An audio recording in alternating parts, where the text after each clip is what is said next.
Hey guys, Dhanush நடித்து ரீசெண்டாக release ஆன நானே வருவேன் படத்தோடைய மிஸ்டேக்ஸ் தான் நாம் இந்த வீடியோவில் பார்க்க போகிறோம். நம்ம சேனலில் ஆல்ரெடி நானே வருவேன் படத்தோடைய ஹிடன் டீட்டெயில்ஸ் வீடியோ அப்லோட் பண்ணியிருக்குது.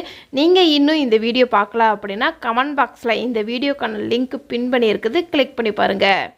இந்த படத்தில் கதிரோடைய கேரக்டர் தான் நல்லா ஸ்ட்ராங்காக இருக்கும். ஆனால் இந்த படத்தில் இந்த கேரக்டரை ரைட்டிங்கில் கோட்டை விட்டுட்டாங்கன்னு தான் சொல்லணும். கதிரோடைய பேரண்ட்ஸு போலீஸ்கிட்ட சின்ன வயசில் இருந்தே இவன் ஒரு அரக்கை மாதிரி வளர்றான் அப்படின்னு சொல்கிற ஒரு டைலாக் இருக்கும்.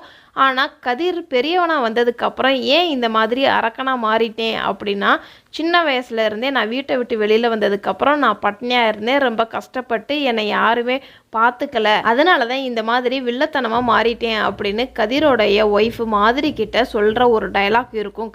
கதிர் வில்லனா பிறந்துட்டானா இல்லை வளர வளர வில்லனா மாற ஆரம்பிச்சிட்டானா அப்படிங்கிறத கரெக்டாக சொல்லாமல் விட்டுருப்பாங்க. இந்த படத்தில் மாதுரியும் சோனும் இறந்து போகிற மாதிரி காமிச்சிருப்பாங்க.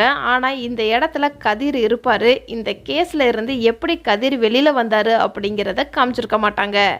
சோனுவும் மனுவும் ஸ்கூல் போகிற மாதிரியெல்லாம் காமிச்சிருப்பாங்க. ஆனால் ஸ்கூலில் இன்னொரு பையன் ஏன் வரல அப்படிங்கிறத கேட்டிருக்க மாட்டாங்க. ஸ்கூலில் ஏன் வரலன்னு கேட்டிருந்துருக்கணும், ஆனால் கேட்கல.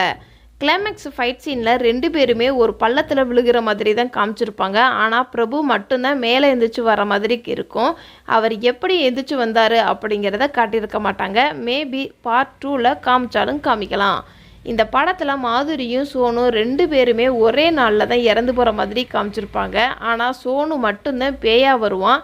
ஏன் மாதுரி வரலன்னு தெரியல. ஒருவேளை மாதுரி வாய் பேச முடியாமல் இருக்கிறதுனால அவங்க பேயாக வந்தால் டயலாக்லாம் பேசுகிறது கொஞ்சம் கஷ்டமாக இருக்கும் அப்படிங்கிறதுக்காக மாதுரியை விட்டுட்டு சோனுவை மட்டும் பேயாக வர மாதிரி காமிச்சிருப்பாங்க போல். இந்த படத்தில் சோனுவுக்கும் சரி மனுவுக்கும் சரி அப்பாவுக்கு ட்விங் இருக்குது அப்படிங்கிறது பசங்களுக்கு தெரியாது.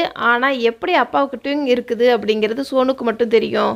இந்த ஒரு சீனில் பிரபு சைக்காட்ரிக் டாக்டரை மீட் பண்ணலாம்னு சொல்லிட்டு போவார். ஆனால் அந்த சைக்காட்ரிக் டாக்டர் உட்காந்துருக்கிற ஹாஸ்பிட்டல் பார்த்தோம் அப்படின்னா அதுவே பேய் படத்துக்கான இடம் மாதிரி இருக்கும். எந்த ஒரு சைக்காட்ரிக் டாக்டருமே இந்த மாதிரி இடத்துலலாம் உட்காந்து ட்ரீட் பண்ண மாட்டாங்க.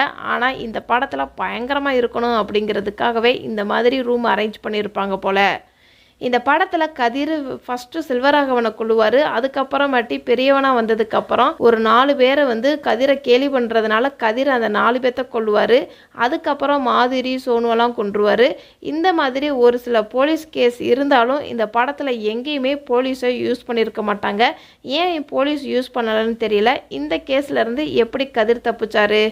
இதெல்லாம் இந்த படத்தில் நான் நோட் பண்ணின சின்ன சின்ன லாஜிக் மிஸ்டேக்ஸ். இதை தவிர நீங்கள் இந்த படத்தில் ஏதாவது நோட் பண்ணியிருந்தீங்கன்னா கமெண்ட்ஸை சொல்லுங்கள். டாடா, பாய்.